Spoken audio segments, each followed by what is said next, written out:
మొదటి ఎవరైనా ఉండొచ్చు.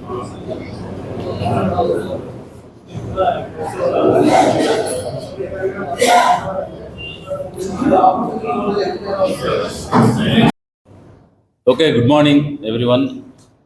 డాక్టర్ వెంకటేశ్వర గారు ఉన్నారు, డాక్టర్ వసుంధర గారు పేరెంట్స్ మెడికోస్ ఫోరం నుంచి, అలాగే లక్ష్మీ నరసింహ యాదవ్ గారు Congress, Indian national Congress party నుంచి. ఈరోజు ఈ మెడికల్ కౌన్సిలింగ్లో చేసేటువంటి విధానంలో ఒక మార్పుని రాష్ట్ర ప్రభుత్వం తీసుకొని వచ్చింది 102 జీవో ద్వారా. ఈ 102 జీవో గతంలో ఉన్నటువంటి ఈ 151 జీవోని మోడిఫై చేస్తూ ఒక అమెండ్మెంట్ని తీసుకురావడం జరిగింది.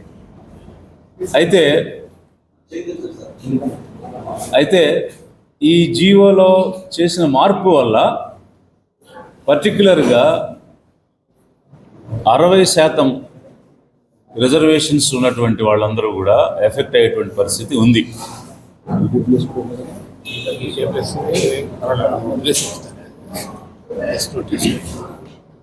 ఎందువల్ల ఈ ఎఫెక్ట్ ఉందంటే,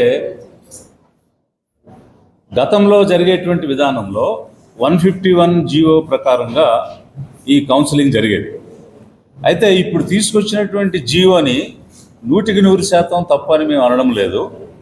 దానిలో ఆప్షన్స్ ఒక్కసారి మాత్రమే ఇచ్చే ఆప్షన్, స్టూడెంట్స్ అందరికీ ఒక్కసారి ఆప్షన్ తీసుకునే అవకాశమే ఈ 151 జీవోలో ఉండేది. ఇప్పుడు ఈచ్ ఫేజ్లో వారి ఆప్షన్స్ని మార్చుకునే అవకాశం ఈ జీవో ద్వారా కల్పించారు. To that extent there is no objection. ఆ విధంగా ఆప్షన్స్ మార్చుకునే అవకాశం ఫేజ్ వైజ్ ఇవ్వడం అన్నదాన్ని మేము తప్పుపట్టడం లేదు. అయితే ఆ ఇచ్చే క్రమంలో మొదటి దశలో తీసుకునేటువంటి ఆప్షన్స్ అన్ని కాలేజీలకు సంబంధించినటువంటి ప్రిఫరెన్షియల్ ర్యాంకింగ్ గతంలో ఉన్న విధానం తీసేసి ఇప్పుడు కేవలం నచ్చినటువంటి 3-4 కాలేజీల వరకే పెట్టుకునే విధానం తీసుకురావడం వల్ల meritorious students belonging to other backward classes, schedule caste, schedule tribes, ఈ విధమైనటువంటి రిజర్వేషన్స్ ఉన్న కేటగిరీస్ అందరికీ కూడా నష్టం జరిగేటువంటి పరిస్థితి ఉన్నది. సాధారణంగా ఈ అడ్మిషన్ ప్రాసెస్ కానీ, రిక్రూట్మెంట్ ప్రాసెస్ కానీ మొట్టమొదట జనరల్ కేటగిరీని ఫిల్ చేయడం జరుగుతుంది. జనరల్ కేటగిరీ ఫిల్ చేసిన తర్వాత పర్టికులర్ రిజర్వ్డ్ కేటగిరీస్ వైపుకి వెళ్ళి ఆ కేటగిరీస్లో మెరిటోరియస్ స్టూడెంట్స్ని తీసుకోవడం జరుగుతుంది. అయితే ఇక్కడ జరిగే నష్టం ఏమిటి?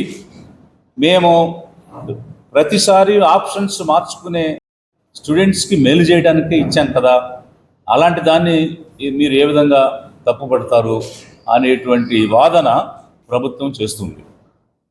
మేము మళ్ళీ ఆప్షన్స్ మార్చుకునే విధానం తప్పుపట్టడం లేదు, కానీ ఆప్షన్ ఇచ్చేటప్పుడు అన్ని కాలేజీలని ప్రతి స్టూడెంట్ ఆప్ట్ చేయడం అన్న క్లాజ్ తీసేయడాన్ని తప్పుపడతాం. ఇక్కడ ఈ 102 జీవోలో వారు ఇచ్చినటువంటి అమెండ్మెంట్లో ఆల్ కాలేజెస్ అని గతంలో ఉన్నటువంటి దాన్ని ఇక్కడ తీసేయడం జరిగింది. దీనివల్ల ఏ విధంగా నష్టం జరుగుద్ది? గతంలో జరిగేటువంటి ప్రాక్టీస్ కనుక ఒకసారి చూస్తే, ఫర్ ఎగ్జాంపుల్ ఈ విధంగా జనరల్ పూల్ అడ్మిషన్స్ జరిగినప్పుడు అన్ని బాక్సెస్ కూడా ఫిల్ అవుతాయి. ఏ విధంగా ఫిల్ అవుతాయంటే, సే ఫర్ ఎగ్జాంపుల్ 50% జనరల్ కేటగిరీకి ఇస్తారు. అందులో all are eligible, SC, ST, OBC, OC అందరూ కూడా ఎలిజిబుల్ అయిన వాళ్ళు వాళ్ళ మెరిట్ని బట్టి, వాళ్ళ ర్యాంక్ని బట్టి ఒక్కొక్క స్లాట్ ఫిల్ అవుతూ వస్తారు. వచ్చిన తర్వాత ఈ జనరల్ పూల్లో సెలెక్ట్ అయిన రిజర్వ్డ్ క్యాండిడేట్స్కి వారు కోరుకున్న కాలేజీ రాకపోవచ్చు. ఎందువల్ల అంటే ఆ జనరల్ పూల్లో వచ్చిన ర్యాంక్ని బట్టి ఆ రోజు అవైలబుల్గా ఉన్న కాలేజే వారికి దొరుకుతుంది. అయితే ఇనీషియల్ ఫేజ్లో దాన్ని యాక్సెప్ట్ చేసి ఆ తర్వాత రిజర్వ్డ్ క్యాండిడేట్స్ కోసం కౌన్సిలింగ్ చేసేటప్పుడు ఈ జనరల్ పూల్లో సెలెక్ట్ అయినటువంటి స్టూడెంట్స్ రిజర్వ్డ్ కేటగిరీలో వారికి నచ్చినటువంటి కాలేజీని తీసుకుని వారు దానిలోకి మూవ్ అవ్వచ్చు. ఇప్పుడు ఈ బాక్స్ చూస్తే ఫస్ట్ బాక్స్లో అందరూ సెలెక్ట్ అయ్యారు. ఈ బాక్స్లో జనరల్లో వచ్చిన రిజర్వ్డ్ క్యాండిడేట్స్ వాళ్ళ పర్టికులర్ కేటగిరీలోకి మూవ్ అవ్వడం వల్ల ఈ జనరల్ పూల్లో కొన్ని వేకెన్సీస్ వచ్చాయి. ఈ విధంగా వచ్చిన వేకెన్సీస్ని ఏ క్యాండిడేట్ అయితే ఖాళీ చేశాడో, ఏ కేటగిరీ క్యాండిడేట్ ఖాళీ చేశాడో ఆ కేటగిరీకి చెందిన క్యాండిడేట్తోనే ఆ బాక్స్ నింపాలి. ఇంతవరకు జరిగిన విధానం ఇది. కానీ ఇప్పుడు తెచ్చినటువంటి జీవో వల్ల ఏం జరుగుద్దంటే,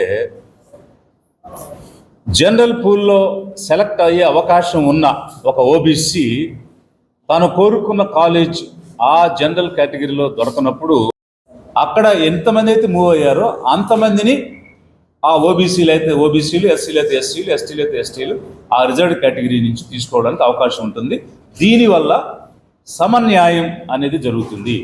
right to equality, right against protection of discrimination, ఇవన్నీ కూడా మనం చేసిన వాళ్ళు అవుతాము. All India institute of medical sciences కూడా ఈ విధమైనటువంటి రూల్స్ చాలా స్పష్టంగా ఇచ్చింది. దానిలో చాలా స్పష్టంగా చెప్పారు వారు. మొట్టమొదట జనరల్ అన్రిజర్వ్డ్ పోర్షన్ని మీరు కంప్లీట్ చేయాలి. కౌన్సిలింగ్ ప్రాసెస్లో seats to be filled by open unreserved competition first అని ఆల్ ఇండియా సర్వీస్ రూల్స్లో కూడా, all India institute of medical science రూల్స్లో కూడా చెప్పారు. అది చెప్తూ ఆ తరువాత reservation candidates like SC, ST, OBC will be counseled to fill up the seats earmarked for them in respective categories after completing the unreserved categories, that is general category అని చాలా స్పష్టంగా ఎయిమ్స్ ఇచ్చినటువంటి రూల్స్లో కూడా ఉన్నది. సో దీని యొక్క క్లుప్తమైనటువంటి సారాంశం ఏమిటంటే, మీరు ప్రతి స్టేజ్లోనూ ఆప్షన్స్ మార్చుకునే అవకాశం ఈ మెడికల్ స్టూడెంట్స్కి ఇచ్చారు.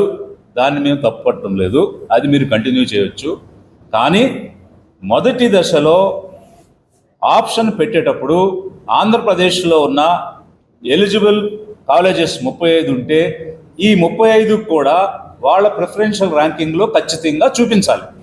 అలా చూపించినప్పుడు ఈ రిజర్వ్డ్ కేటగిరీలో ఉన్న మెరిటోరియస్ స్టూడెంట్స్ జనరల్ కేటగిరీలో సెలెక్ట్ అవ్వడానికి అవకాశం ఉంటుంది.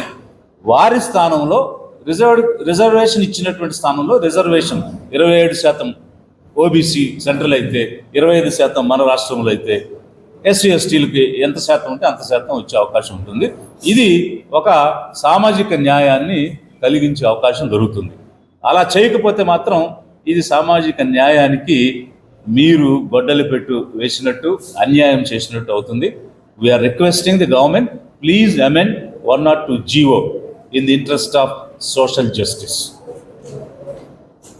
ఓకే, అక్కడ ఎంతమంది అయితే మూవ్ అయ్యారో అంతమందిని ఆ ఓబీసీలు అయితే ఓబీసీలు, ఎస్సీలు అయితే ఎస్సీలు, ఎస్టీలు అయితే ఎస్టీలు ఆ రిజర్వ్డ్ కేటగిరీ నుంచి తీసుకోవడానికి అవకాశం ఉంటుంది. దీనివల్ల సమన్యాయం అనేది జరుగుతుంది. Right to equality, right against protection of discrimination, ఇవన్నీ కూడా మనం చేసిన వాళ్ళు అవుతాము. All India institute of medical sciences కూడా ఈ విధమైనటువంటి రూల్స్ చాలా స్పష్టంగా ఇచ్చింది. దానిలో చాలా స్పష్టంగా చెప్పారు వారు. మొట్టమొదట జనరల్ అన్రిజర్వ్డ్ పోర్షన్ని మీరు కంప్లీట్ చేయాలి. కౌన్సిలింగ్ ప్రాసెస్లో seats to be filled by open unreserved competition first అని ఆల్ ఇండియా సర్వీస్ రూల్స్లో కూడా, all India institute of medical science రూల్స్లో కూడా చెప్పారు. అది చెప్తూ ఆ తరువాత reservation candidates like SC, ST, OBC will be counseled to fill up the seats earmarked for them in respective categories after completing the unreserved categories, that is general category అని చాలా స్పష్టంగా ఎయిమ్స్ ఇచ్చినటువంటి రూల్స్లో కూడా ఉన్నది. సో దీని యొక్క క్లుప్తమైనటువంటి సారాంశం ఏమిటంటే, మీరు ప్రతి స్టేజ్లోనూ ఆప్షన్స్ మార్చుకునే అవకాశం ఈ మెడికల్ స్టూడెంట్స్కి ఇచ్చారు. దాన్ని మేము తప్పుపట్టడం లేదు, అది మీరు కంటిన్యూ చేయవచ్చు. కానీ మొదటి దశలో ఆప్షన్ పెట్టేటప్పుడు ఆంధ్రప్రదేశ్లో ఉన్న ఎలిజిబుల్ కాలేజెస్ 35 ఉంటే ఈ 35 కూడా వాళ్ళ ప్రిఫరెన్షియల్ ర్యాంకింగ్లో ఖచ్చితంగా చూపించాలి. అలా చూపించినప్పుడు ఈ రిజర్వ్డ్ కేటగిరీలో ఉన్న మెరిటోరియస్ స్టూడెంట్స్ జనరల్ కేటగిరీలో సెలెక్ట్ అవ్వడానికి అవకాశం ఉంటుంది. వారి స్థానంలో రిజర్వేషన్ ఇచ్చినటువంటి స్థానంలో రిజర్వేషన్ 27% ఓబీసీ సెంట్రల్ అయితే, 25% మన రాష్ట్రంలో అయితే, ఎస్సీ ఎస్టీలకి ఎంత శాతం ఉంటే అంత శాతం వచ్చే అవకాశం ఉంటుంది. ఇది ఒక సామాజిక న్యాయాన్ని కలిగించే అవకాశం దొరుకుతుంది. అలా చేయకపోతే మాత్రం ఇది సామాజిక న్యాయానికి మీరు గొడ్డలి పెట్టు వేసినట్టు, అన్యాయం చేసినట్టు అవుతుంది. We are requesting the government, please amend 102 GO in the interest of social justice. Okay? GO పైన రిజర్వేషన్ వర్గాలకు న్యాయం చేసే విధంగా నేను కృషి చేస్తానని చెప్పి ఆనాడు ఎన్వి రావు గారిని సుప్రీంకోర్టులో నియమించి ప్రభుత్వం తరఫున ఆ రోజు పోరాటం చేసి స్టే తీసుకురావడం జరిగింది. మళ్ళీ అవన్నీ మర్చిపోయినాడు ముఖ్యమంత్రి చంద్రబాబు నాయుడు గారిని అడుగుతున్నా. సరే, చంద్రబాబు నాయుడు గారు తెలియకుండా జీవో తీసుకొచ్చారు సత్యకుమార్ గారు కానీ, లేదంటే ప్రిన్సిపల్ సెక్రటరీ గారు అని చెప్పి నేను అడుగుతున్నా.